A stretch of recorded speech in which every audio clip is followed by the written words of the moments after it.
Hey, happy Monday, everyone. Hope you are doing well. It's a beautiful day today, and I'm here at home. Today is a holiday. Today is Labor Day here in the United States.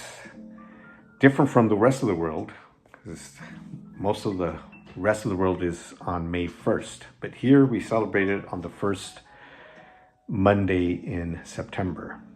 By the way, happy September. We're in a new month, and the year is going by so quick. It's amazing. We are roughly 4 months away from the end of the year. My God, it's just been, it's gone so quick. And this is in the raw, unscripted, unpracticed, unedited conversation. And we've been talking about the Beatitudes. And today we have the fourth one. Beatitudes are were established or were taught by Jesus in the Sermon of the Mount. And these are teachings for Christian life and how to live a Christian life, what attitude, and I've said it in the previous videos. He's telling us, be of this attitude, be of this attitude. That's not what it means, but that's how I remember it. Be of this attitude. The word beatitude means blessings, right? You're blessed when you do this. And the fourth one says, this is found in Matthew 5, verse 6, blessed are those who hunger and thirst for righteousness, for they shall be satisfied. And this is a very interesting one, because, in order to understand this fourth beatitude, we need to understand what Jesus meant by righteousness, right? Blessed are those who hunger and thirst for righteousness.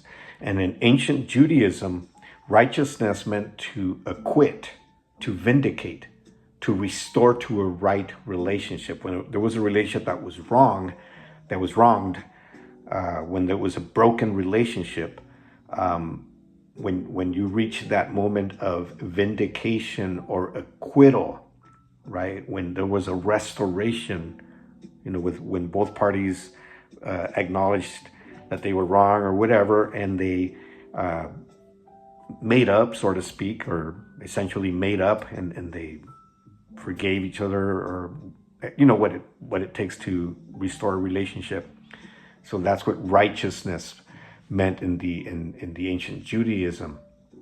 And so the righteous are those who maintain right relationships, those who are able to maintain a good relationship with God and with other people around them, and those who are able to restore and maintain those good relationships. So Jesus is saying here, blessed are those who hunger and thirst for righteousness, for a good relationship, those who want to have a good relationship, those who are in favor of having a good relationship, those who promote good relationships with others, those who do the right thing. Righteousness also means doing the right thing or being just. In Spanish, it says justicia, which means justice.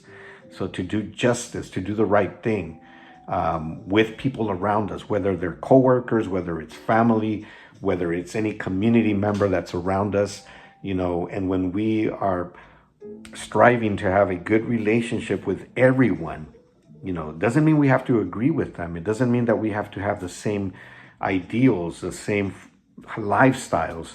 But when we strive, when we assure ourselves to have a good relationship with them, when we hunger and thirst for that, when we are proactive, that's what this means, and we want that, and we desire that, then he says that we will be satisfied in the way that we will be happy, we will be glad, we will be content with those relationships.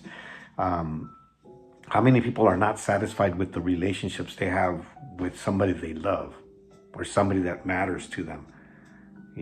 broken relationships with family, with parents, with children, with brothers, sisters, with siblings, cousins, grandparents, co-workers, people that you've learned to love as in friendship, and then the relationship is broken, and then we don't live satisfied, we don't live in contentment, we don't live happy because of that. And so what Jesus is saying here, blessed are those who are in favor of having good relationships. And in order to have a good relationship, sometimes we have to give in to certain things, in favor of the good relationship. Sometimes we have to give in. Married couples will know this. Sometimes you have to come to an agreement. You have to negotiate and give in and say, okay, I will give in to this, and then the other one will say, I will give in to this other thing, and that's in favor of a good relationship. So blessed are those who thirst for that, who hunger for that, for they will be satisfied. So it's a very interesting, very beautiful way to live our lives, in having a good relationship with everyone around us, whether we agree with them or not, whether we have the same lifestyle or not, or the same ideologies or not. Having good relationship is always very, very important. All right, well, I hope you have an amazing rest of your day, and we will see you soon.